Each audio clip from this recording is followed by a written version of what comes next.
Ma'am, you need to go to the back. First class is not for people like you. Are you sure?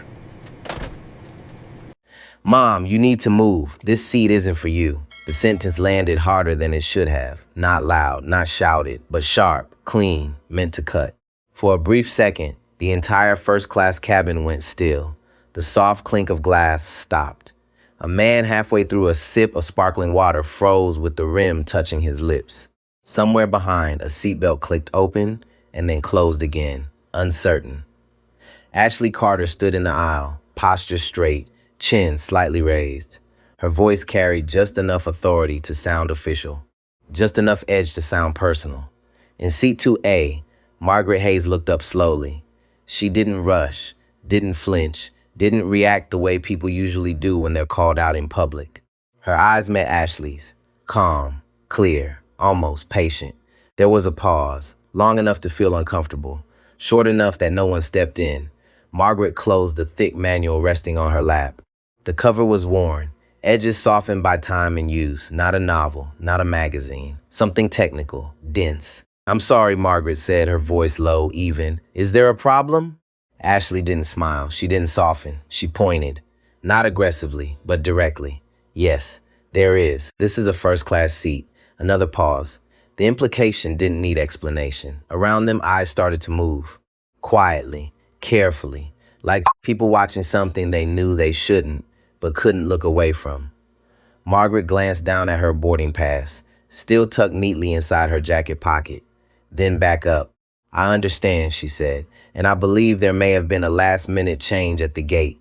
Her tone was respectful, controlled, no hint of challenge. That, more than anything, irritated Ashley. Because in Ashley's experience, people who were wrong usually showed it. They got defensive, or embarrassed, or loud. Margaret did none of those things. She just stayed still. Ashley crossed her arms. "I checked the system," she said. "Your assigned seat is in economy, row 38. She emphasized the number slightly. Not enough to be obvious, enough to be heard. A few heads nodded. Linda Walker, seated one row ahead, leaned slightly toward her husband. Not whispering, not really. "In my day," she murmured, "people knew where they belonged." Her husband didn't respond. He just kept watching. Across the aisle, Richard Collins adjusted his cufflinks. Slow, deliberate. He studied Margaret the way he would evaluate a deal. Quick assessment, surface level, decision made. "Not one of us." Margaret heard them. Of course she did, but her expression didn't change. She reached into her jacket and handed her boarding pass to Ashley without hesitation. Ashley took it, looked down. Flight number, correct. Date, correct. Seat, 38C. Ashley's lips pressed together. There it was, proof. "I thought so," she said, a little louder now, enough for the surrounding seats to hear. "Mom, you're in the wrong section."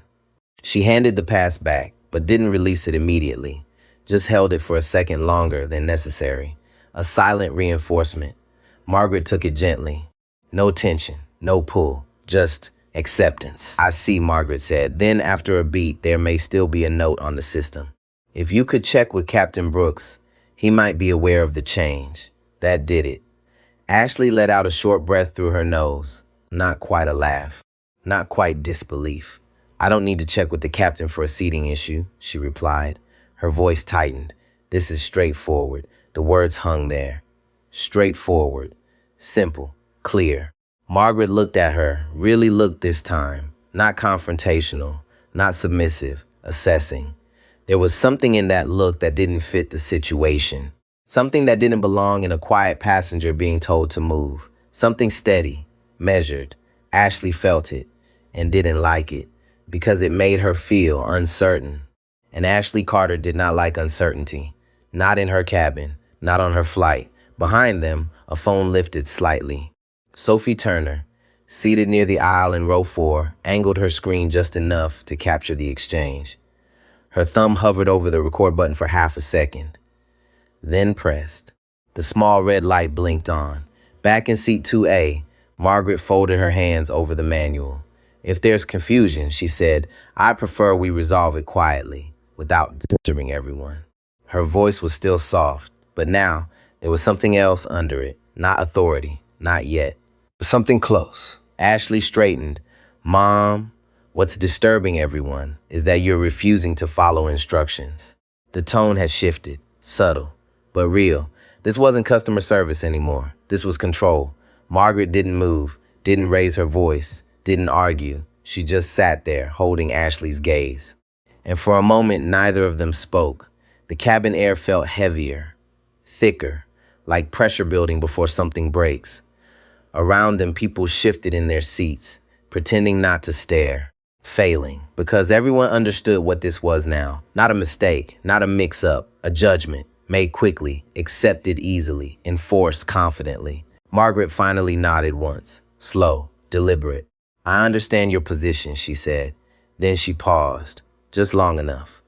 But I would still recommend you verify. Ashley's jaw tightened, and in that moment, something invisible snapped into place. A line drawn, not loud, not dramatic, but final. The kind of line people don't notice until they've already crossed it.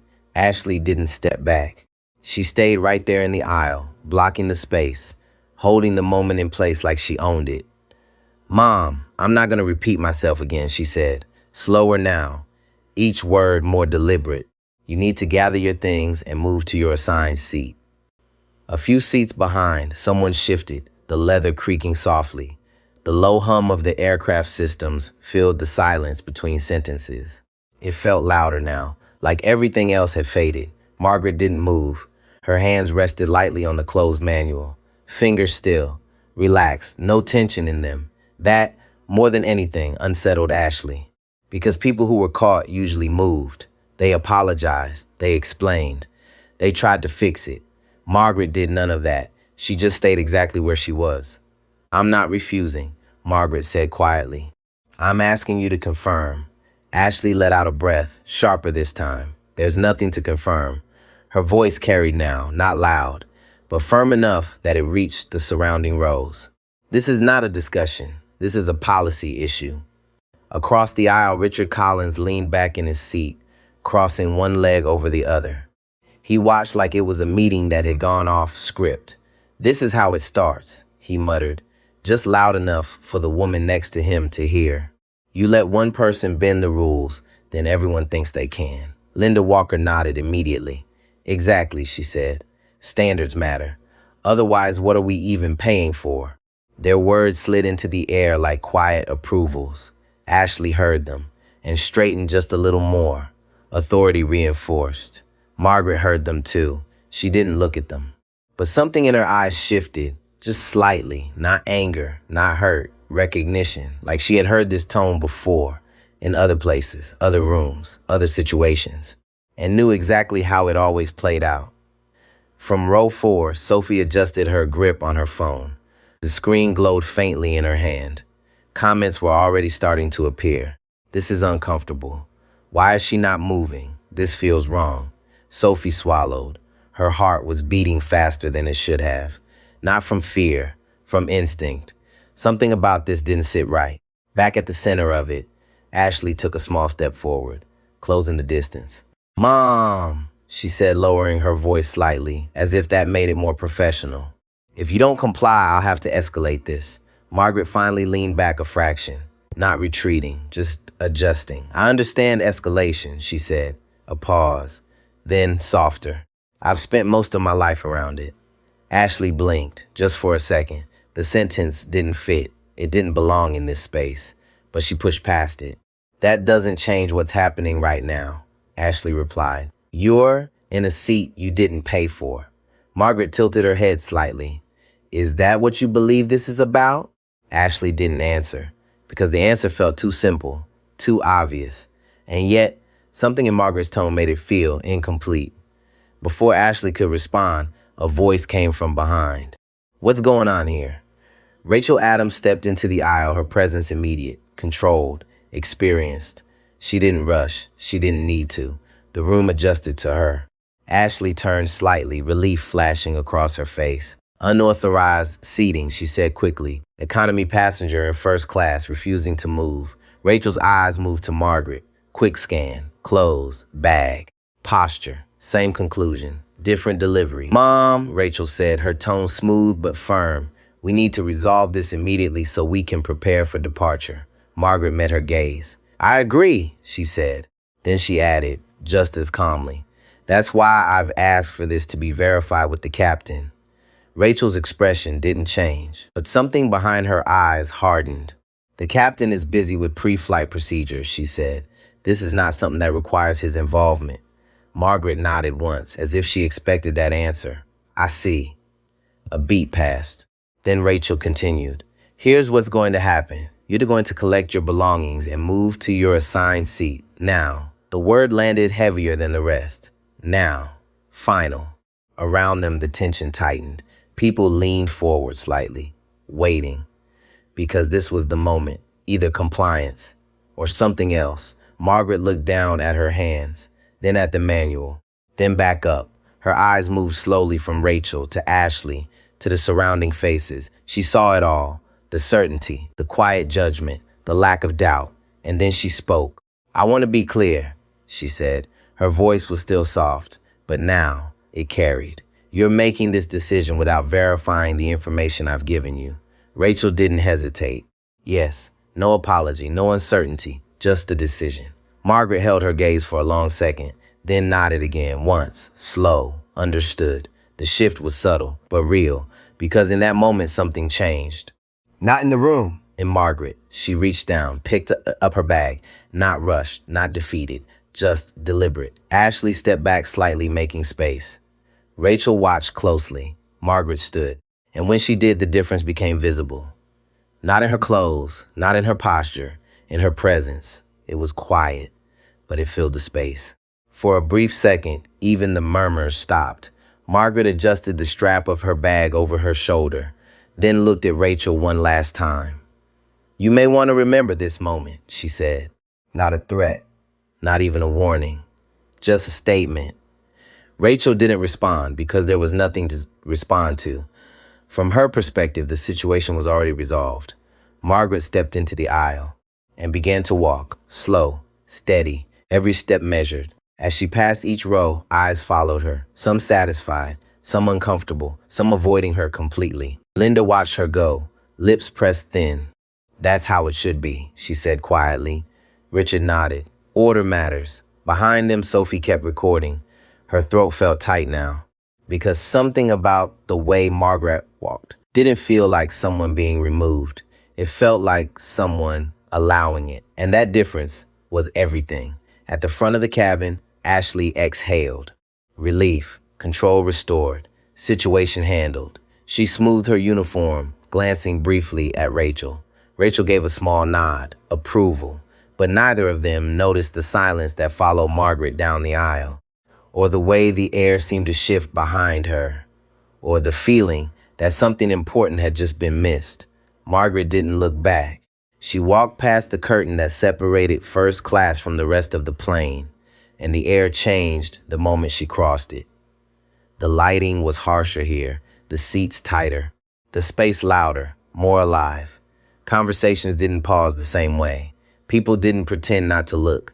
They just looked. A man in a baseball cap lifted his eyes as she passed. A mother shifted her child closer to the window. A flight attendant near the galley glanced up, then quickly back down at her checklist. Margaret moved through it all without slowing. No hesitation, no embarrassment, just that same steady rhythm in her steps. Behind her, the curtain swayed once, then settled, and just like that, first class disappeared from view. Up front, Ashley Carr adjusted her stance again, smoothing invisible wrinkles from her uniform. Her shoulders relaxed, just a fraction. Crisis handled. That was how she saw it. Rachel Adams had already turned away, scanning the cabin with a practiced eye, checking overhead bins, seatbelts, faces, making sure everything looked the way it should. Order restored. But Sophie hadn't stopped recording. Her phone was still angled low, capturing the empty seat in 2A, the untouched glass of water on the tray table, the indentation in the seat where Margaret had been sitting just moments ago. The absence felt louder than the argument. Sophie swallowed, then shifted her camera slightly, catching Ashley in the frame. Excuse me, Sophie said, her voice controlled but tight. Can I ask something? Ashley turned, polite smile snapping back into place. Of course, Mom. Sophie held her gaze. Did you actually check what she said? Ashley's smile held, but her eyes cooled. I verified her boarding pass, she replied. That's standard procedure. That's not what I asked. The tension slipped back into the air. Not as loud as before, but sharper, more focused. Rachel glanced over. Ashley straightened. There was no record of any upgrade or change, she said. We follow the system. That's how safety and fairness are maintained. Sophie nodded slowly, but she didn't look convinced. Sometimes systems are wrong, she said quietly. Ashley didn't respond, because in her world, systems weren't wrong. People were. Behind them, Richard Collins let out a soft breath through his nose. This is getting ridiculous, he muttered. Are we really questioning basic procedures now? Linda leaned forward again, her voice calm but firm. You can't run an airline on feelings, she said. There are rules for a reason. Sophie turned slightly, just enough to look at them. And there's a reason people get hurt when those rules are applied without thinking, she replied. Silence, not agreement, not conflict. Just that uncomfortable middle space where no one wanted to push further. Rachel stepped in before it could grow. That's enough, she said, not loud, but final. This matter is resolved. Her tone didn't invite discussion. Ashley nodded once, grateful for the intervention. The moment closed, or at least that's how it looked. Back in the main cabin, Margaret reached row 38, seat 38C, middle seat. She paused for a second, not because she didn't want to sit, but because she was listening. The engines outside hummed steadily, a low, constant vibration that ran through the floor, through the frame, into the body if you paid attention long enough. Most people didn't. Margaret did. She slid into the seat, placing her bag carefully under the one in front of her, adjusted the manual on her lap, fastened her seatbelt. Simple movements, routine. But her attention wasn't on the seat. It was on the sound, a subtle shift in pitch, a slight unevenness in the rhythm, barely noticeable, unless you knew what to listen for. The man beside her glanced over. Rough day? He asked, half sympathetic, half curious. Margaret turned her head slightly, met his eyes. Not yet, she said. He blinked, didn't quite understand, but nodded anyway. Across the aisle, a young flight attendant moved quickly, checking rows, speaking softly to passengers. Her smile was practiced, efficient, but her eyes flicked once toward Margaret, curiosity, then away.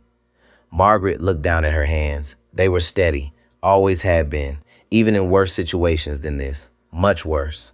She rested them lightly on the manual again, then opened it, flipping to a marked page without looking, not reading, just grounding. Up front, the cabin lights dimmed slightly, a signal. Boarding complete, doors closing soon. Ashley took her jump seat, securing the harness across her shoulders. Her breathing had evened out now, back to routine, back to control. Rachel stood near the galley, speaking quietly into the interphone, coordinating with the cockpit. Her voice was calm, professional, no trace of what had just happened, because in her mind, nothing significant had happened. Just another passenger issue, handled, finished. But in row 4, Sophie lowered her phone slowly.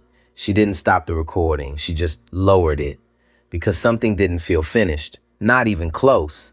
She looked toward the curtain again, then back at the empty seats, then down at her screen where comments were still coming in. That didn't sit right. Why wouldn't they just check? Something's off. Sophie exhaled slowly. Her instincts had been right before. They were right now. This wasn't over. Not for her, not for that woman, and maybe not for anyone on this plane. Back in seat 38C, Margaret lifted her eyes slightly, just enough to glance forward, toward the front of the aircraft, toward the cockpit.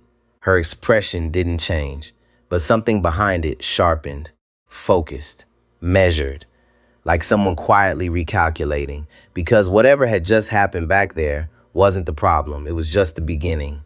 The aircraft door closed with a dull, final thud, a sound most passengers barely noticed. Margaret did. Her eyes lifted slightly, not toward the door, but toward the subtle shift that followed, pressure equalizing, systems engaging, the aircraft preparing to move. She listened again. The engine hum deepened, smooth at first, Then a faint irregularity, not loud, not dramatic, just off.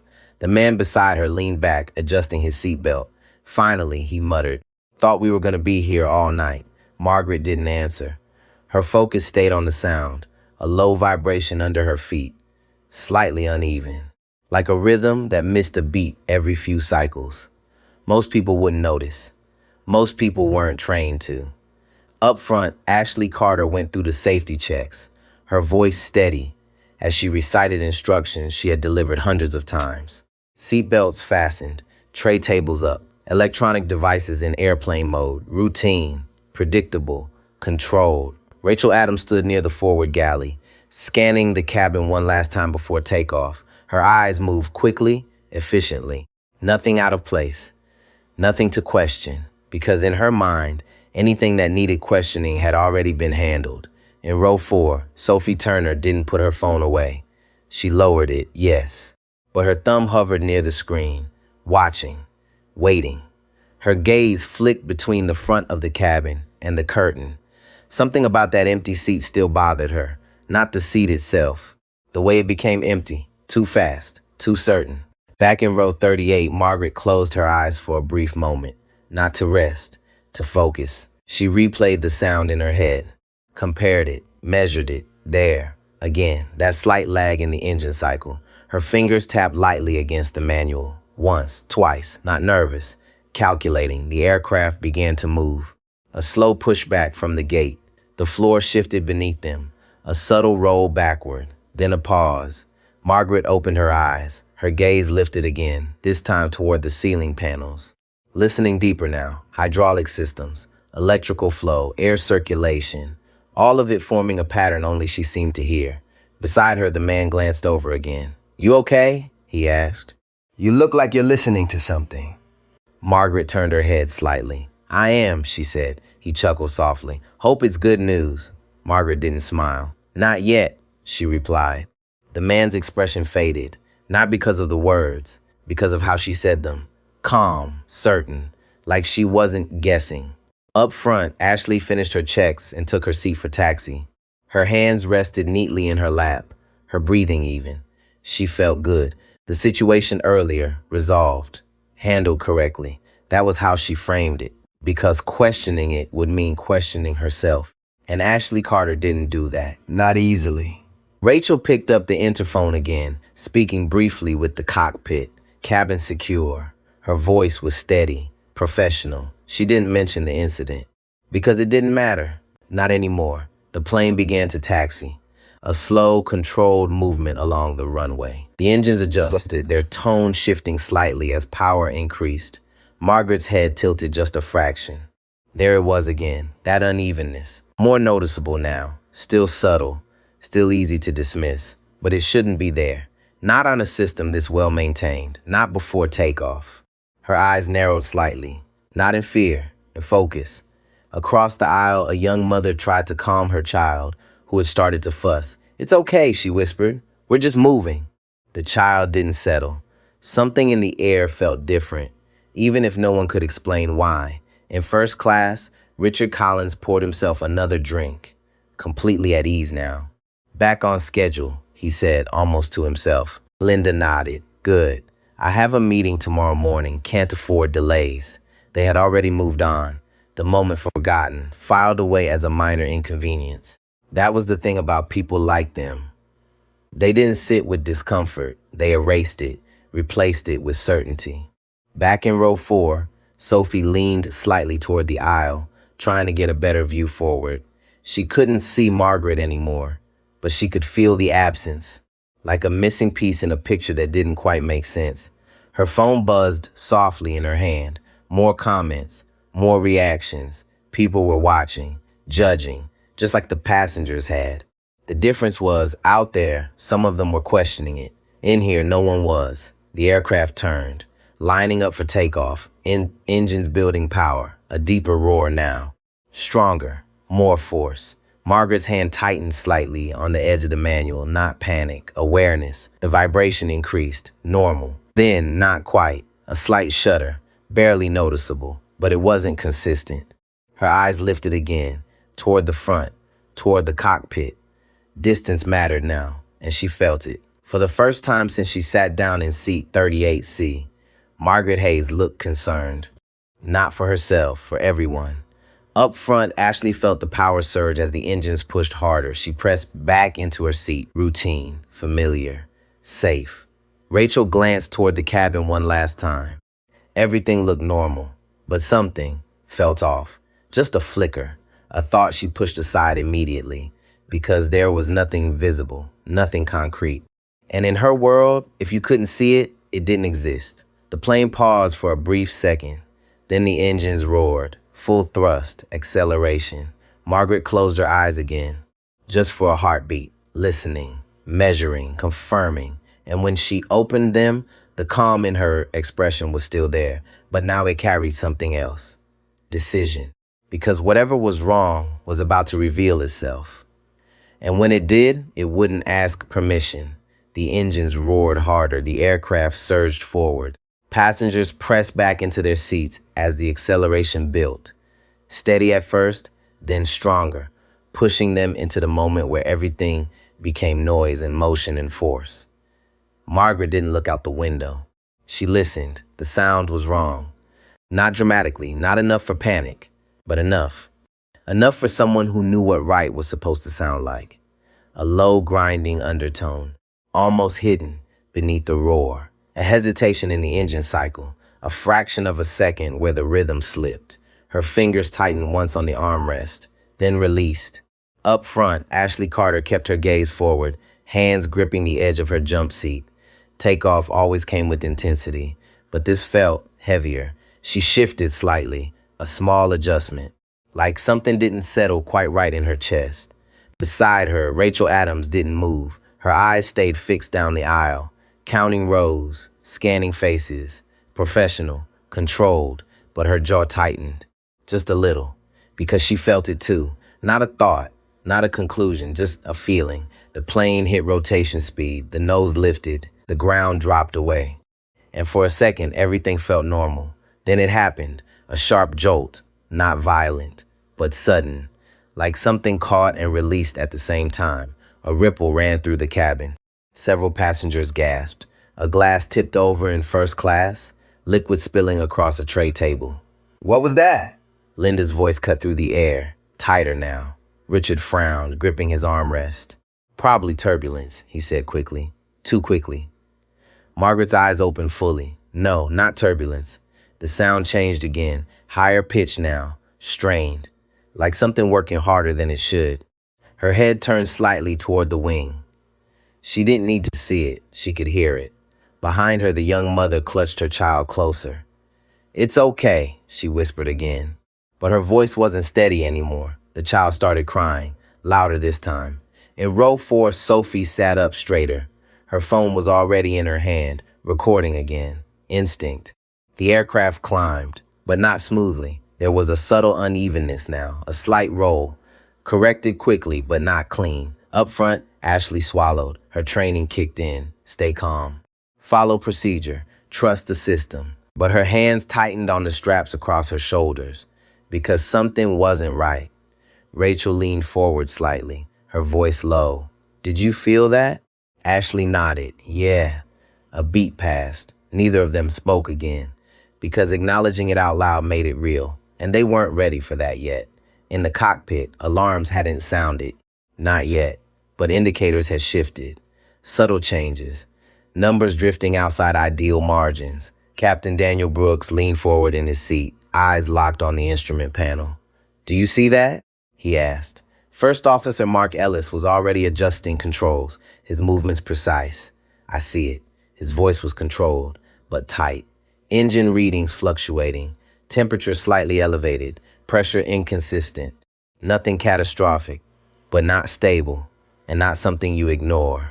Back in row 38, Margaret unbuckled her seatbelt. The click was quiet, but deliberate. The man beside her turned quickly. Hey, you're supposed to stay seated. Margaret didn't look at him, I know. Her voice was calm.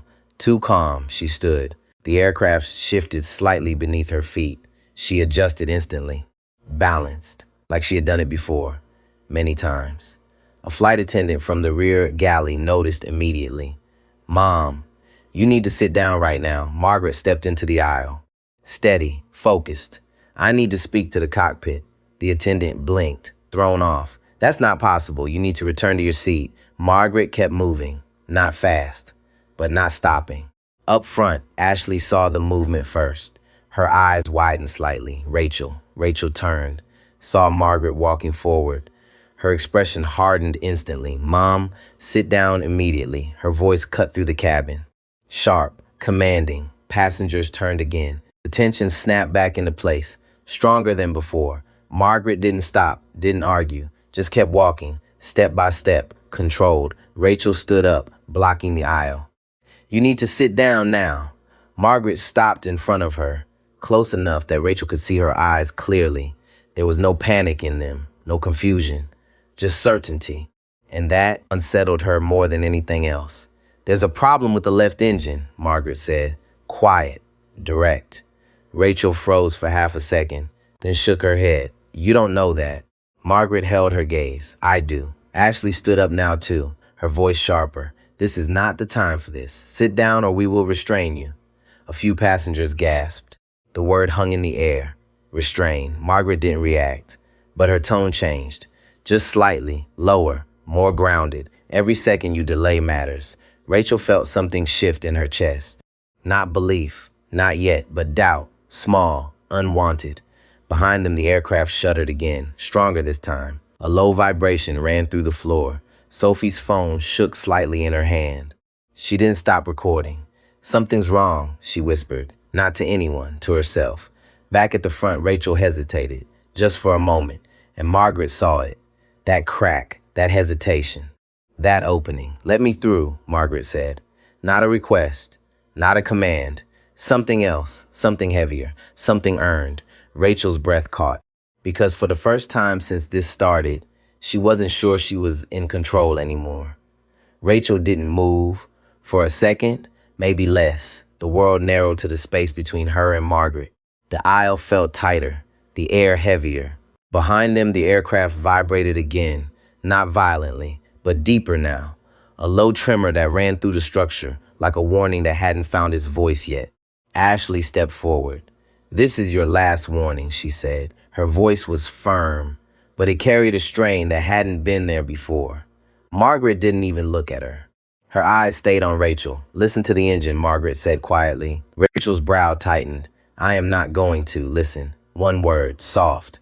But it landed, because something inside Rachel had already heard it. That uneven hum, that slight drag in the rhythm. She hadn't named it, but now she couldn't ignore it. Another vibration rolled through the cabin. Stronger. Passengers shifted in their seats. A few voices rose. What's happening? Is this normal? The calm was breaking. Up front, the cockpit door remained closed. Locked. Standard procedure. Inside, Captain Daniel Brooks leaned forward, eyes locked on the engine display. Temperatures climbing, he said. Mark Ellis was already moving.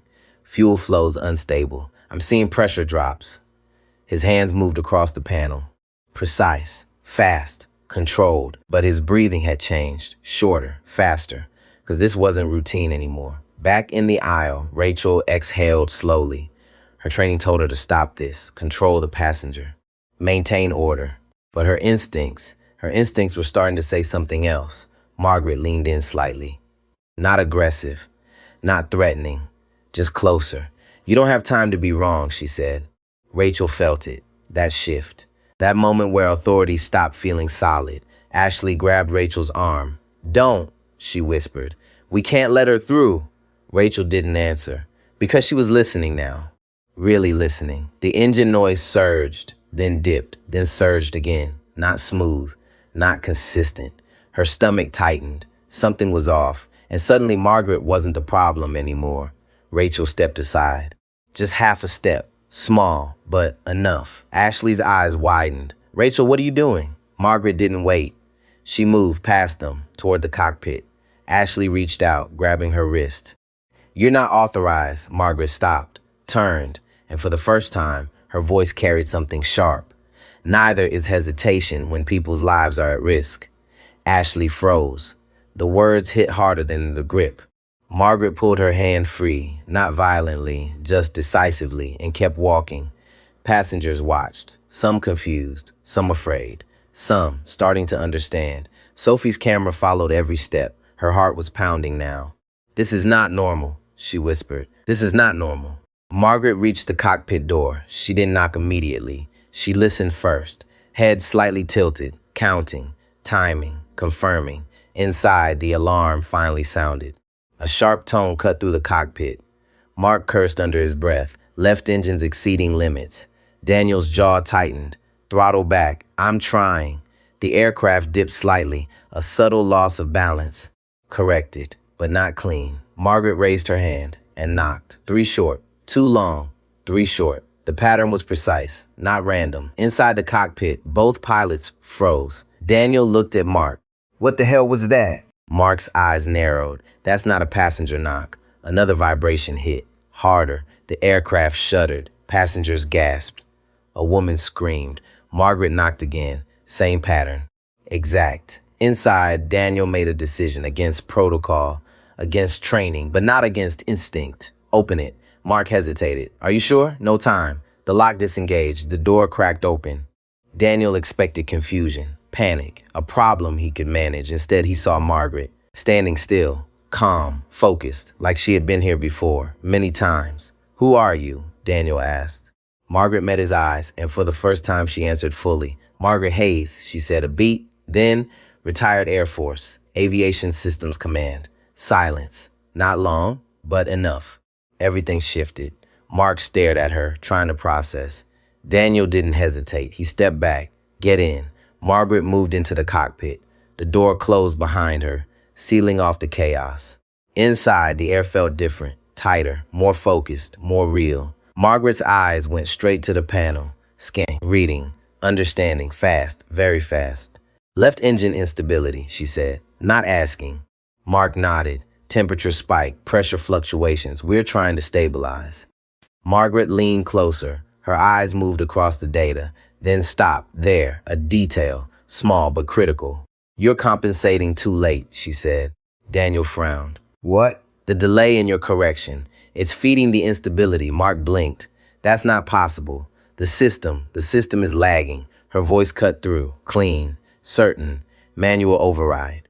"Now." Mark hesitated. Daniel didn't. "Do it." Hands moved. Switches flipped. The system shifted. The engine sounds changed. Still rough, but different. Margaret listened, measured, adjusted. Again, she said, "Faster this time." Mark followed, this time without hesitation. The aircraft steadied slightly. Not safe. Not yet. But better. Behind the door, the cabin held its breath. Ashley stood frozen in the aisle. Rachel beside her.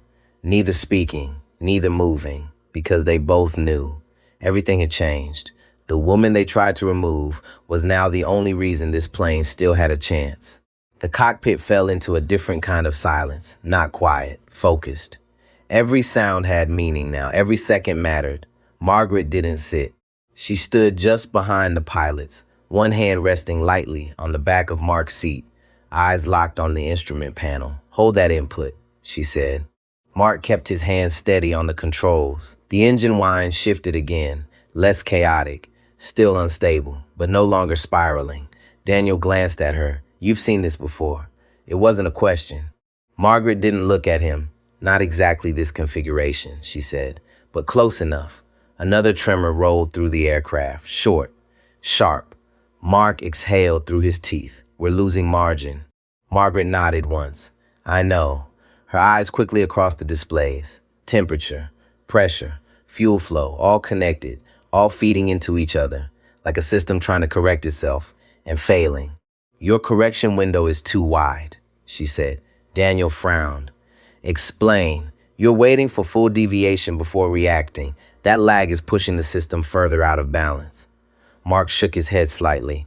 "That's how it's designed. You don't overcorrect or you lose control slower." Margaret cut in. "A beat. Then, or you stabilize faster." Silence.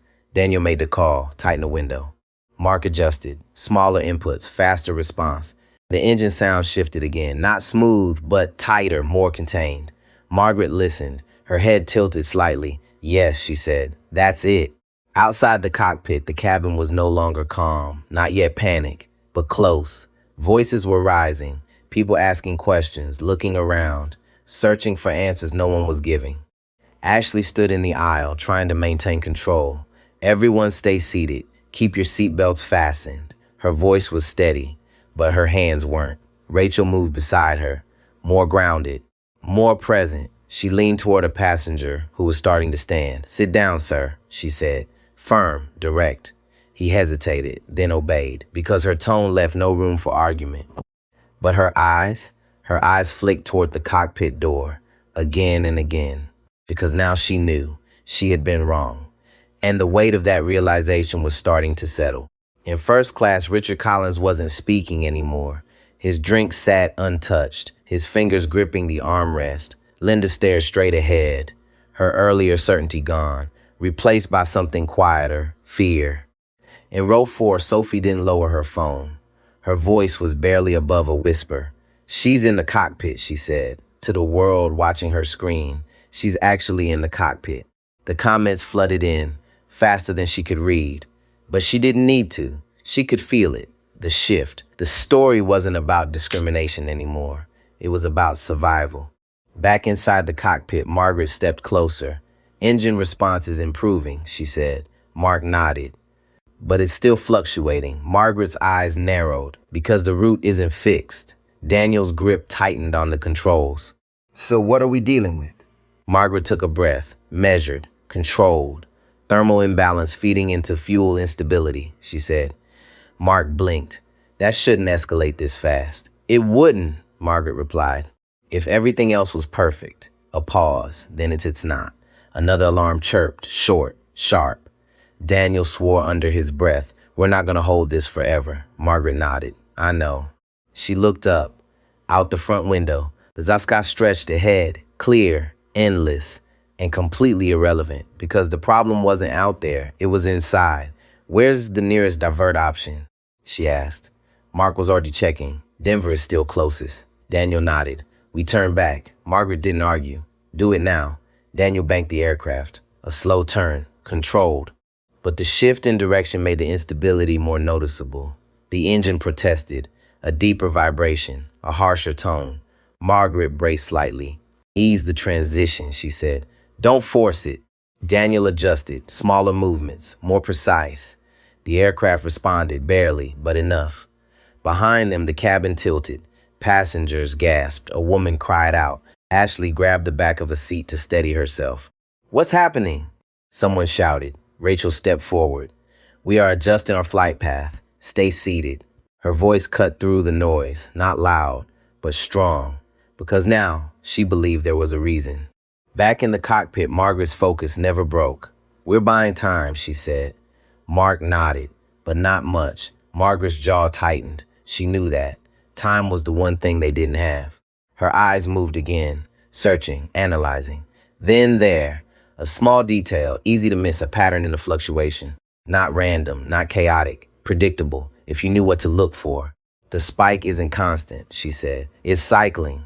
Mark leaned in. "You're right." Daniel glanced between them. "Meaning?" Margaret's voice dropped slightly. More precise, more intense. "We can work with it." A beat. Then, but we have to match it.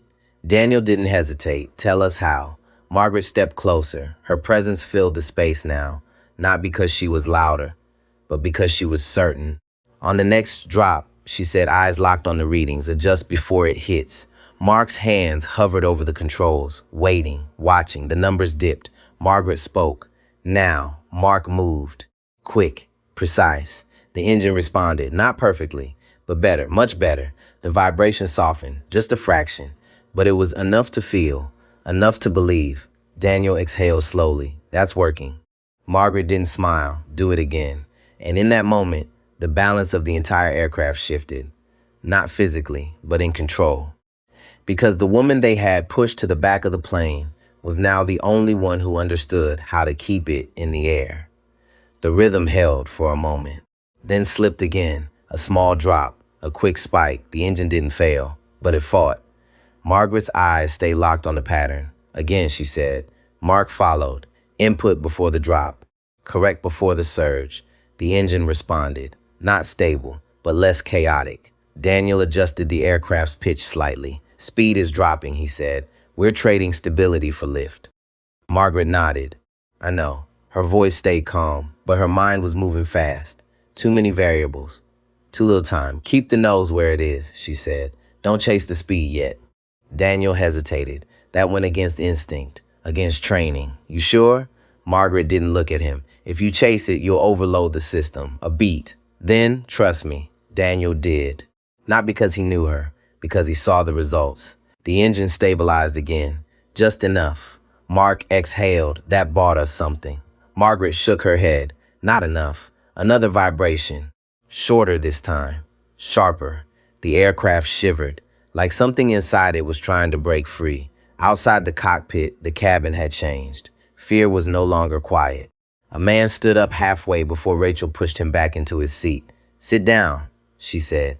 Her voice didn't shake anymore, because now she understood the stakes. A child cried louder. A woman whispered prayers. Ashley moved through the aisle, her steps quick but careful. Stay seated. We're returning to the airport. Her voice carried now, more authority, more urgency. Passengers listened, because they could feel it. Something was wrong, and no one was pretending otherwise anymore. In first class, Richard's hand trembled slightly as he reached for his glass. He didn't drink. He just held it, like something solid might steady him. Linda stared out the window. The ground was farther away now, but it didn't feel safe. Nothing did. In row 4, Sophie's voice cracked as she spoke to her camera. They're turning back, she said. I think something's wrong with the engine. Her breath caught. But the woman, she's still in there. Her eyes flicked toward the cockpit door. That woman they tried to remove, she's in control now. The comments surged, but Sophie barely saw them, because this wasn't a story anymore. It was real. Back in the cockpit, Margaret leaned in closer. Her finger hovered just above her reading. There, she said. Mark followed her gaze. Fuel pressure dip. Margaret nodded. That's your trigger. Daniel frowned. For what? Margaret's voice sharpened. For everything. She turned slightly. Looked at both of them. Your system isn't failing randomly. A beat. It's reacting. Mark blinked. To what? Margaret's eyes narrowed. Heat. Silence. Then, that spike you're seeing is not the problem. Another beat. It's the warning. Daniel's grip tightened. So, what's the problem? Margaret answered without hesitation. Thermal runaway risk. The words landed heavy. Mark's face changed. That wasn't minor. That wasn't manageable. That was dangerous. How long? He asked. Margaret didn't soften it. Not long. The cockpit air tightened. Every second counted now. Daniel made the call. We need to get on the ground. Fast. Margaret nodded. Yes. But her eyes stayed on the panel. Not like this. Mark looked at her. What do you mean? Margaret's voice dropped. If you push for speed right now, you could trigger a full failure. Silence. Then we manage it down. Daniel exhaled slowly, controlled, measured. Tell us how. Margaret didn't hesitate. We follow the cycle. Mark's hands hovered again, ready, waiting. The drop is your window, she said. When it dips, you adjust. Daniel nodded. And the climb? Margaret's eyes flicked up. We ride it, simple, but not easy. Mark swallowed. Okay, the next cycle came. Dip. Margaret spoke now. Mark adjusted. Smooth, controlled. The engine responded. Less resistance this time. Daniel held the pitch steady. Didn't chase. Didn't force. The aircraft settled slightly. Not safe, but controlled. Margaret exhaled, barely. That's it. They repeated it. Again and again. Each time a little cleaner. Each time a little more stable. Not perfect, but improving. Outside, the sky stretched wide and indifferent. Inside, every movement mattered. Back in the cabin, Rachel felt it. The change, subtle, but real. The shaking wasn't as violent, the noise less erratic. She looked toward the cockpit door again. And for the first time, she felt something else. Not just fear, hope. Ashley noticed it too. Her shoulders dropped slightly. What's happening? She whispered. Rachel didn't take her eyes off the front. She's helping them, she said. Ashley swallowed. The words hit hard, because now she understood, fully, the woman she had judged, dismissed, humiliated, was the reason they were still in the air. In first class, Richard leaned back slowly. He felt it, the shift, the control returning. His grip loosened, Just slightly. Linda closed her eyes, not in fear, in relief. In row 4, Sophie wiped at her eyes without realizing it. They're stabilizing, she whispered. I think they're stabilizing. Her voice broke, not from fear, from the weight of what she was witnessing. Back in the cockpit, Margaret didn't relax. Not yet. Her eyes stayed sharp, focused, because this wasn't over. Not even close. We're buying time, she said. Daniel nodded. How much? Margaret didn't answer right away. She listened, measured, calculated. Then enough if we don't make another mistake. Silence filled the cockpit, heavy, real. Because now, it wasn't just about the plane. It was about every decision they made next and whether they deserved to land. The descent began slowly, not dramatic, not sudden. Just a subtle lowering of the nose, a controlled fall. Daniel eased the aircraft down with careful hands. No rush, no force, because rushing would break what little balance they had built. Margaret watched the instruments without blinking. Keep it shallow, She said. Daniel nodded. I am. Mark checked the altitude. We're starting down. His voice was steadier now, not calm, but focused. The kind of focus that comes when fear has nowhere left to go. Another cycle hit. The engine dipped. Margaret spoke. Now. Mark adjusted. Faster this time. Cleaner. The response came quicker. The vibration softened again. Small progress, but real. Daniel exhaled. We're holding. Margaret didn't answer. Her eyes moved hands across the panel again, always searching, always measuring, because holding wasn't enough. They needed to survive the next phase. Descent changed everything. Air pressure, temperature, load. Every shift could push the system too far. Watch the heat curve, she said. Mark nodded. I see it rising again. Margaret leaned closer. Don't let it peak. Daniel frowned. That's not fully in our control. Margaret's voice stayed steady. It is, if you stay ahead of it. Another dip, another correction. The pattern held, for now. Behind them, the cabin felt different, less chaotic, but not calm. Passengers were quieter now, listening, feeling every movement of the plane, every sound. Rachel moved down the aisle slowly, checking seat belts, making eye contact, not just doing her job, connecting, because now she understood something she hadn't before. People didn't just need rules. They needed trust. She stopped beside the young mother, kneeling slightly. Hey, she said softly. We're heading back. The pilots are working on it. You're okay. The woman nodded, tears in her eyes. But she believed her. Not because Rachel sounded confident, because she sounded honest. Ashley watched from a few rows back. Her expression had changed. No more sharp edges, no more control for control's sake. Just awareness and regret. She looked toward the cockpit again, and for the first time, she hoped, not in the system, in a person. In first class, Richard leaned forward, watching the aisle, watching the crew, watching everything he had ignored before. Linda spoke quietly. Do you feel that? Richard nodded. It's smoother, but his voice wasn't certain, because smoother didn't mean safe. Not yet. In row 4, Sophie wiped her face again. Her phone was still recording, but now she wasn't narrating. She was just watching, living it. Her voice came back, soft.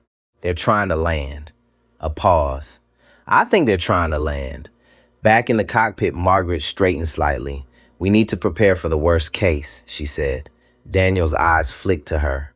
What does that look like? Margaret didn't hesitate. Loss of thrust on final approach. Mark swallowed. That's not ideal. Margaret's tone stayed level. It's manageable. A beat. If you're ready for it. Daniel nodded once. Then we get ready. Margaret pointed to the panel. Run through your emergency glide options. Mark was already moving. Checklist, calculations, angles, speeds, everything adjusted for what might happen. Not what they hoped would happen. The aircraft dipped again. Stronger this time. The engine growled, a rough sound, ugly. Margaret's eyes sharpened. Stay with it. Mark adjusted. Fast, precise. The engine steadied, barely. Daniel tightened his grip. How far out are we? Mark checked. Not far. Margaret exhaled slowly. Good, then, because it's getting worse. Silence. Heavy. Real. The pattern was tightening. The dips sharper. The spikes higher. Less room. Less time. Daniel nodded. We finished this. Not a question. A statement. Margaret looked at him. Really looked this time. And saw it. The shift. He wasn't just flying anymore. He was leading. She gave a small nod. Then don't hesitate. Another cycle. Faster.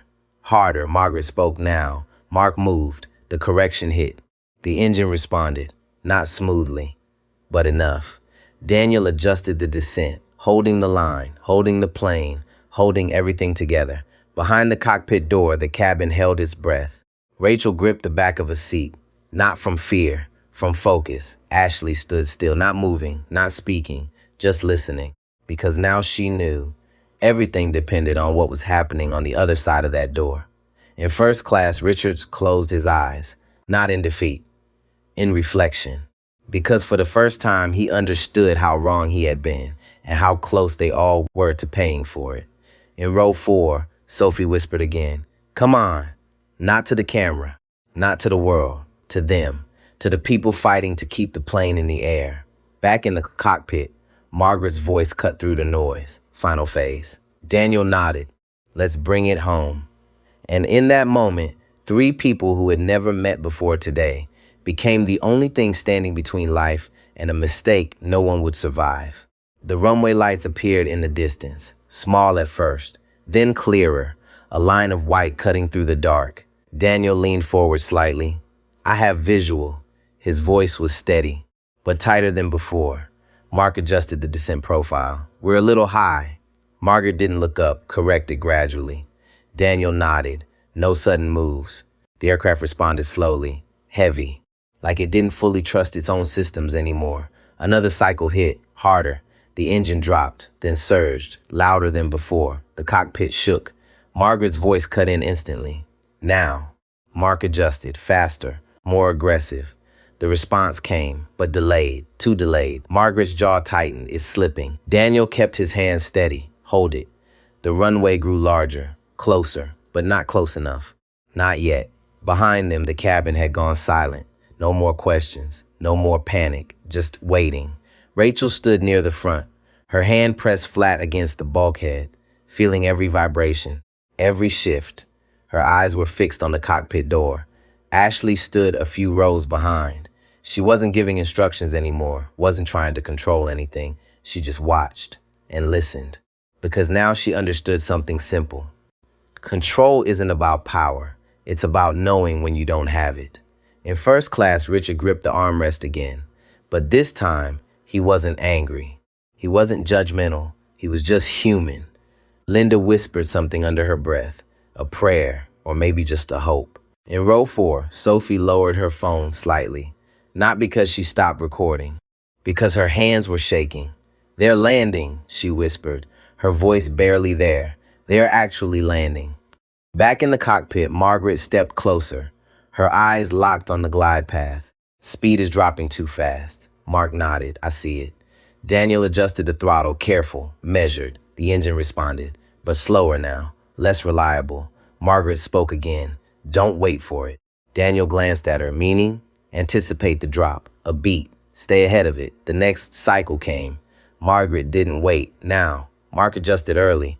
The engine responded better, not perfect, but enough. The aircraft steadied, just a little. Daniel exhaled. That's it. The runway lights stretched wider, closer now. Real. Mark checked the altitude. "We're coming in." Margaret nodded. "Stay with the pattern." Her voice didn't change, didn't rise, didn't rush, because panic would break everything. Another vibration, sharper, more violent. The cockpit rattled. An alarm flashed. Mark's eyes widened. Temperature spike. Margaret's voice cut through. "Ignore the number. Watch the response." Daniel didn't hesitate. He held the line, didn't chase the spike, didn't react too fast. The engine screamed, then dipped. Margaret spoke, now. Mark corrected. Harder this time. The engine stabilized. Barely, but it held. Daniel's hands tightened. "We're running out of margin." Margaret nodded. "I know." Her eyes flicked up. The runway filled the window now. Close, very close, but still dangerous. "Final correction window," she said. Daniel's voice was low. "Then we make it count." The aircraft descended, lower, closer. The ground rising fast now. Too fast. Mark adjusted. Margaret watched, waiting, timing. The engine dipped again. Margaret's voice snapped, now. Mark moved. Everything hit at once. The correction, the descent, the speed, the balance. For a split second, it felt wrong. Like too much, like too late. The aircraft dropped, hard. Passengers screamed. Rachel's grip tightened. Ashley closed her eyes. Sophie gasped. Richard leaned forward. Linda cried out, and then the engine caught. The correction held, the aircraft leveled. Just enough, just in time. Daniel pulled gently, not too much, just enough to guide it in. The runway rushed beneath them, fast, unforgiving. Margaret didn't speak, not now. This part belonged to the pilot. Daniel focused. Everything else disappeared. No past, no fear. Just this moment. This landing. The wheels hit. Hard. A jolt that ran through the entire aircraft. But they held. The second set hit. Then the third. The plane bounced once. Then settled. Speed still high. Too high. Daniel engaged reverse thrust. The engine roared again. But this time, it worked. The aircraft slowed. Fast. But controlled. Margaret watched the gauges, watching for failure, for collapse, for anything, nothing. The speed dropped, more, until finally the plane rose, slower, steadier, alive. Silence hit the cabin, not immediately, but like a wave. Shock, then sound, crying, laughing, breathing, people realizing they were still here. Rachel let go of the bulkhead, her hands shaking. Ashley covered her mouth, tears in her eyes. In first class, Richard leaned back. Completely still. Linda sobbed quietly. In row 4, Sophie dropped her head, her phone still recording. But she wasn't watching it anymore. She was just breathing. Back in the cockpit, Daniel exhaled. Long, deep. We made it. Mark leaned back in his seat, hands shaking now, yeah. A pause. Then, yeah, we did. Margaret didn't smile. Not yet. She looked at the panel one more time. Checked. Confirmed. Then finally, she stepped back. Quiet. Calm. Like she had never been part of the chaos. But everything in that cockpit knew the truth. They didn't make it alone.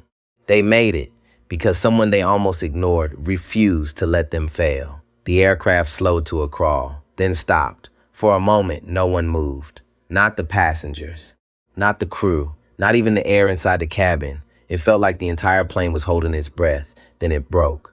A sob, a laugh. A voice saying, "Thank God," from somewhere in the middle rows. The sound spread, not loud, but real. People breathing again, people realizing they were still alive. Rachel leaned her head back against the wall, her eyes closed for just a second. Not relief, not yet. Something heavier, something closer to truth. Ashley stepped into the aisle slowly. Her legs felt unsteady, not from the landing, from everything before it. She looked around, at the faces, at the passengers she had tried to control. Now she saw something different. Not problems, not risks. People, real people. And for the first time she felt ashamed. In first class, Richard didn't move. His hands rested on his knees now. No tension. No anger. Just stillness. Linda wiped her face with trembling fingers. "I thought," she whispered. But she didn't finish. She didn't need to. Everyone knew what she meant. In row 4, Sophie finally lowered her phone completely. Her screen still lit, still recording. But she wasn't holding it up anymore. She was just staring forward, at the cockpit door, waiting, because she knew, everyone knew, the story wasn't finished, not yet. Inside the cockpit, the air was different, quieter, heavier. Daniel removed his headset slowly. His hands were still shaking, not violently, but enough. Mark leaned back in his seat, his eyes closed for a second, then opened again, like he didn't trust the moment to last. Margaret stood near the door, exactly where she had been, not sitting, not relaxing, just present. Daniel turned to her for the first time, without urgency, without pressure. "Margaret," he said. Her name felt different now. Not just a name, recognition, respect. "You saved us." Margaret shook her head slightly. "No," she said. Her voice was calm. "You flew the plane." Daniel let out a short breath. "That's not what I meant." Margaret met his eyes. "I know." A pause. "Then you did your job, I did mine." Simple, clear, but it landed deeper than any praise. Mark sat forward again, looking at her, really looking. "You knew what was happening before we did." Margaret didn't answer right away. She glanced once at the instrument panel, then back at him. "I heard it," she said. Mark frowned. "Heard it?" Margaret nodded. "The engine tells you everything if you know how to listen." Silence, not disbelief, understanding. Because now he did. Daniel stood up slowly, his legs steadier now. "Can I ask you something?" Margaret waited. Why didn't you say who you were? The question hung there, not accusing, just honest. Margaret looked at him, then toward the cockpit door, then back. Would it have changed anything? Daniel opened his mouth, then stopped, because he knew the answer. It should have. But it wouldn't have. Not at the beginning. Not when assumptions had already been made. Rachel stood just outside the cockpit. She had heard enough. Not everything, but enough. Her hand hovered near the door. Then she knocked softly, this time like a passenger. Daniel opened it. Rachel stepped in, her posture straight, but her eyes different.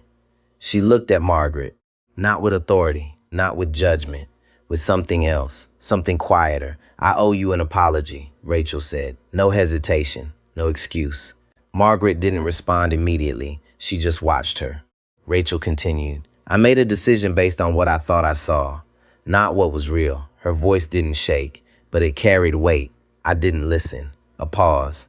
Then, and that could have cost lives. Silence filled the cockpit again, heavy, but honest. Margaret stepped closer, not confrontational, not distant, just present. You followed your training, she said. Rachel shook her head. I followed my assumptions. Margaret held her gaze. That's not the same thing. The words landed, deep, because Rachel knew it was true. Behind her, Ashley appeared in the doorway.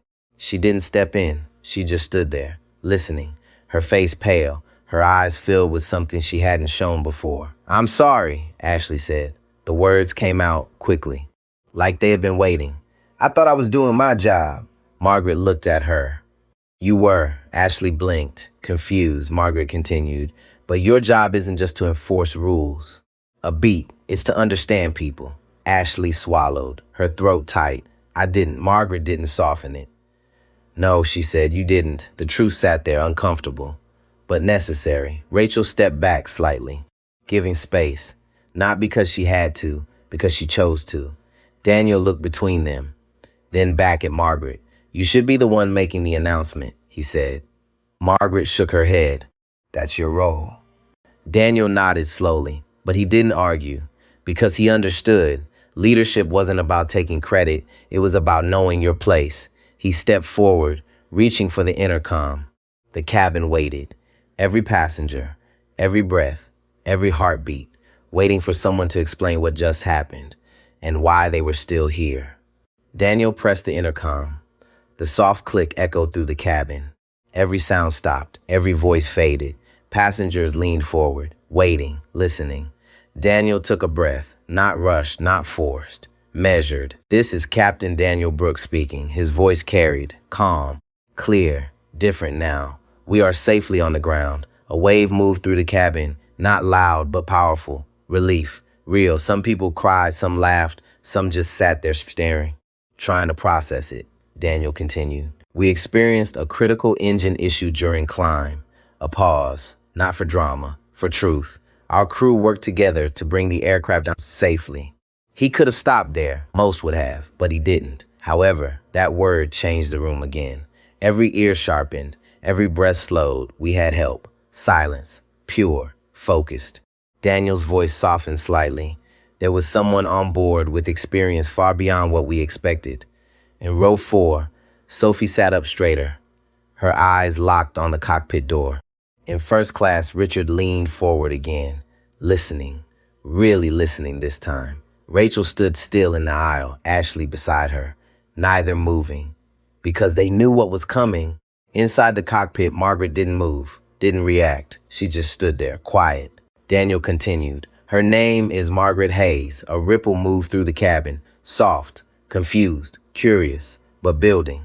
She is a retired United States Air Force Aviation Systems commander. The words hit hard.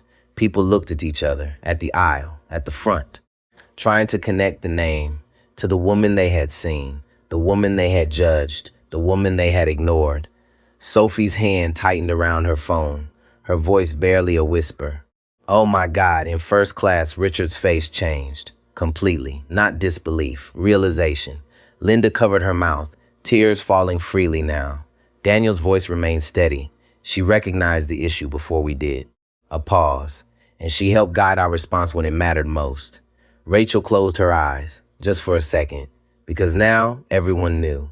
Ashley felt it hit her chest. Heavy, sharp, unavoidable. The truth, out in the open, no place to hide from it.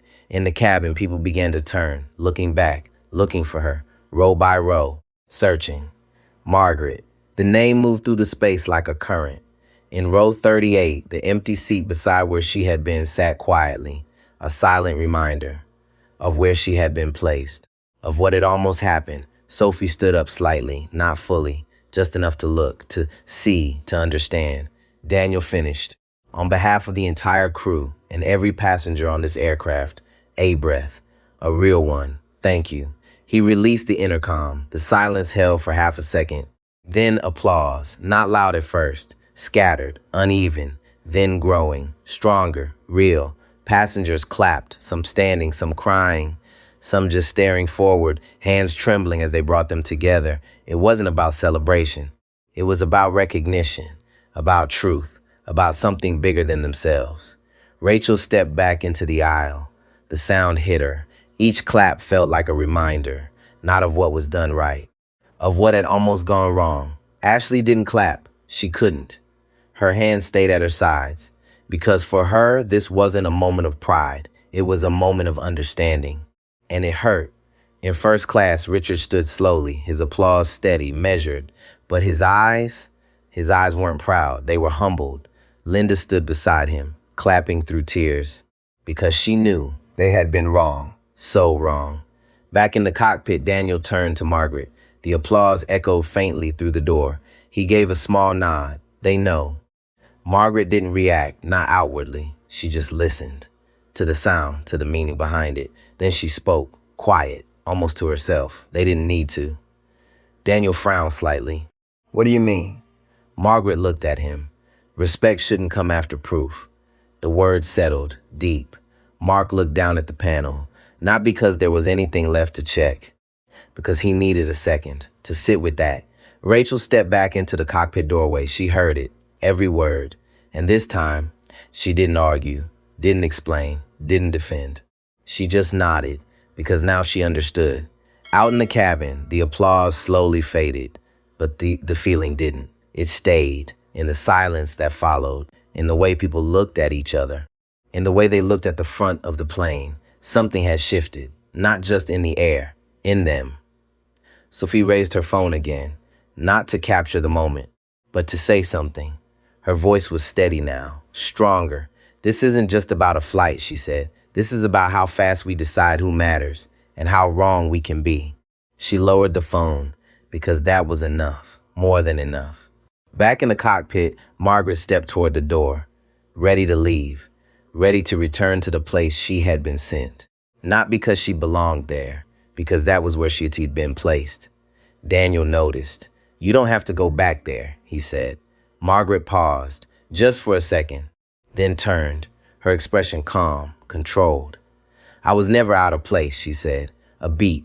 They just didn't see it. And with that, she stepped out of the cockpit, back into the cabin, not as someone different, not as someone changed, but as someone finally seen. Margaret stepped into the aisle, and the entire cabin shifted toward her, not physically, emotionally. Eyes followed her, every row, every seat. People who hadn't noticed her before saw her now, really saw her, not the jacket, not the worn bag, not the quiet posture. Her. Rachel moved first. She stepped forward into the aisle, standing directly in Margaret's path. Not blocking, not commanding, just present. For a second, neither of them spoke. The silence carried more weight than anything said before. Then Rachel lowered her gaze slightly. A small movement, but significant. I was wrong, she said. Her voice was steady. No excuses. No explanations, just truth. Margaret stopped, looked at her, not cold, not forgiving, just clear. Yes, she said, the word landed, not harsh, but honest. Rachel nodded once, accepting it. I didn't listen, she added. Margaret stuttered for a moment, then spoke. You listened, she said. Rachel looked up, confused. Margaret continued. You just listened to the wrong things. A beat, then appearance, assumptions, comfort. Rachel exhaled slowly because she knew it was true. Ashley stood a few steps behind, her hands clasped tightly together. She didn't step forward right away, didn't interrupt, because this wasn't about her yet. But the moment found her anyway. I judged you, Ashley said. The words came out quickly. Before she could stop them, Margaret turned her head slightly. Ashley stepped closer, her voice softer now. I thought I was protecting the cabin. A pause, but I was protecting an idea. Margaret held her gaze. And people aren't ideas, she said. Ashley swallowed, her eyes filled. No, she said quietly, they're not. The truth settled between them, not dramatic, not loud, just real. Around them, passengers watched, not as spectators anymore, as witnesses. In first class, Richard stood fully now. He didn't stay in his space, didn't stay comfortable. He stepped into the aisle, slowly, deliberately. Linda followed. Neither of them spoke right away, because words felt smaller now. Richard stopped a few feet away, looking at Margaret, his expression stripped of everything it had before. No confidence, no authority, just humility. I owe you more than thanks, he said. His voice was quiet, measured. Margaret didn't respond immediately. She let him finish. I thought I understood how the world worked, he continued. A breath. I was wrong. Margaret nodded slightly. Yes, she said again, same word, same weight. But this time it carried something else, not judgment, acceptance. Linda stepped forward, tears still on her face. We all were, she said softly. Margaret looked at her, and for the first time her expression softened. Just a fraction, not because of the apology, because of the honesty. In row 4, Sophie stood now, not recording, not documenting, just present. She stepped into the aisle slowly, watching the moment unfold. Then she spoke, not loud, but clear. This is what it looks like, she said. People turned toward her, listening. Not the landing, she continued, not the engine. A pause, this. She gestured lightly, to Margaret, to the crew, to everyone. This is what matters. Silence followed, deep, thoughtful, because she was right. Margaret glanced at her briefly, a small acknowledgement. Then she looked down the aisle, back toward row 38. Her seat, the place she had been sent. Rachel noticed. You don't have to go back there, she said. Ashley nodded quickly. We can move you. Margaret stopped, turned slightly, looked at both of them. Why? She asked. The question wasn't defensive. It wasn't emotional. It was simple, direct. Rachel hesitated because the answer wasn't simple. Not anymore. Ashley tried. Because you deserve better. Margaret held her gaze. I always did, she said. A beat. You just didn't think so. Ashley lowered her eyes. Rachel didn't argue. Because they both knew this wasn't about a seat. It never had been. Margaret turned again and started walking. Not toward first class, not toward the front. Back, row by row, step by step, through the same aisle she had walked before.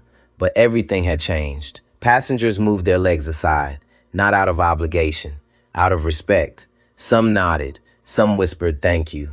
Some just watched, trying to understand what they had missed. Richard stepped back into his seat, not because he wanted to, because he understood. This wasn't his space to step into anymore. Linda sat beside him, quiet, reflective. Sophie stayed standing for a moment longer, then slowly sat back down, her eyes following Margaret, not as a subject, as a person. Margaret reached row 38. Her seat waited, unchanged. She paused for a second, then sat down. Same posture, same calm, like nothing had happened, but everything had. The man beside her looked at her differently now. Not curious, not casual, respectful. I'm glad you were on this plane, he said. Margaret glanced at him, a small nod. So am I, she replied. Up front, Rachel leaned against the bulkhead again. But this time, she didn't close her eyes. She kept them open, watching, learning. Ashley stood beside her, silent, because there was nothing left to say, only something to remember. And in that quiet cabin, after everything, one truth remained. The most important thing on that plane was never the seat. It was the way they chose to see each other, and what it cost when they didn't. The cabin lights dimmed slowly, but no one really relaxed. Not completely. Something has shifted, and once people see clearly, it is hard to go back. Margaret sat still in row 38, hands folded gently in her lap. Her breathing was even, her eyes calm, but inside something deeper was settling. Not anger, not victory. Clarity, the kind that comes when truth no longer needs to fight. Up front, Rachel moved again, not quickly, not with urgency, but with intention. She walked down the aisle, past first class, past the quiet glances, past the subtle nods from passengers who now saw her differently too, because she had changed. Not perfectly, but honestly. Ashley followed a few steps behind, not leading, not hiding, just present. They stopped at row 38. Rachel didn't speak right away. She crouched slightly, lowering herself to Margaret's level. Not above, not in control. Equal. "I've been thinking," she said quietly. Margaret turned her head, watching her. Rachel continued, "I've done this job for years." A breath. "I thought I knew people." Her voice faltered just a little, but I didn't know how to see them. Margaret held her gaze, steady. Rachel didn't look away this time. "I don't want to be that person anymore." Silence. Heavy. Real. Margaret tilted her head slightly, then asked softly, "Then who do you want to be?" Rachel didn't answer right away, because this time she wasn't guessing. She was choosing. "Someone who pauses," she said. A second longer. Another breath. "Someone who listens before deciding." Margaret nodded slowly. That answer meant something. Ashley stepped forward, her voice smaller, but clearer than before. "I used to think respect came from control," she said. Margaret looked at her. Ashley swallowed. "But now I see it comes from restraint, a pause, and humility." Margaret's eyes softened again, just slightly, because those words were earned, not performed. Behind them, the man sitting next to Margaret shifted. He leaned forward a little. "I've been on flights my whole life," he said, his tone thoughtful. "I've never seen anything like this." He looked at Margaret, then at Rachel, then Ashley. "You changed more than a seat today." The sentence stayed in the air, because it was true, and everyone knew it. Rachel stood up slowly. She didn't try to fix anything, didn't offer upgrades, didn't promise anything, because some things don't need to be fixed. They need to be understood. "We'll remember this," she said, not as a statement, as a commitment. Margaret gave a small nod. "That's enough," she replied. Rachel stepped back. Ashley followed, but neither of them turned away immediately. They stood there for a second longer, letting the moment stay. Then they walked back toward the front. Different, not in uniform, in awareness. Time passed quietly. The plane moved steadily through the night. The hum of the engine softened into the background. Passengers shifted. Some slept. Some stared into the dark windows, thinking, replaying, understanding. In first class, Richard leaned back in his seat, but he wasn't comfortable. Not in the old way. He looked down at his hands, then over at Linda. "She didn't need to prove anything," he said quietly. Linda shook her head. "No," she replied. "She just needed us to see it." Richard nodded slowly. And for the first time in a long time, he questioned something deeper than money, something deeper than status, value, real value, not what people show, what they carry. Hours later, the captain's voice came over the intercom. Calm. Professional. "We'll be landing shortly." The words felt normal, routine. But nothing about this flight felt routine anymore. As the plane descended, the cabin prepared. Seats upright, belts fastened, lights softened. Margaret looked out the window. City lights stretched below, quiet, endless. She didn't smile, but she wasn't heavy either. She was steady, because she hadn't changed who she was. She had simply refused to become smaller. When the plane touched down, it was smooth, controlled, like everything else that had unfolded. The wheels met the ground, a soft thud, a long breath, and then movement. Passengers began to stand, slowly, carefully. But something else happened too. People looked at each other. Not quickly, not dismissively, longer, more aware. Margaret stayed seated, letting the aisle clear, no rush, no need. Rachel stood near the front again, but this time she wasn't directing. She was watching, making sure, not controlling, just present. Ashley helped an older passenger with a bag, gently, without being asked, without needing credit. Margaret finally stood, picked up her bag. Simple, unremarkable, except now it wasn't. As she walked forward, people made space again, not because of rules, because of recognition. She reached the exit, paused for a brief moment. Rachel stood beside the door. Their eyes met, no words this time, none needed, just a quiet understanding. Margaret stepped off the plane, into the terminal, into the crowd, and disappeared. Not as someone small, as someone complete. Rachel exhaled slowly. Ashley stood beside her. Neither of them spoke, because they both knew this was not the end of something. It was the beginning of how they would move forward, better, slower, wiser, more human. And somewhere in that crowded terminal, A's story stayed behind, not written, not announced, but felt. A story about judgment, about power, about what it means to truly see another person. And if that moment meant something to you, if you've ever been underestimated or overlooked or reduced to something smaller than who you are, then carry this with you. Choose to see people fully. Choose to pause.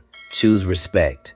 And if this story stayed with you, take a second to like this video. Subscribe for more stories that matter. And drop 3 simple words in the comments.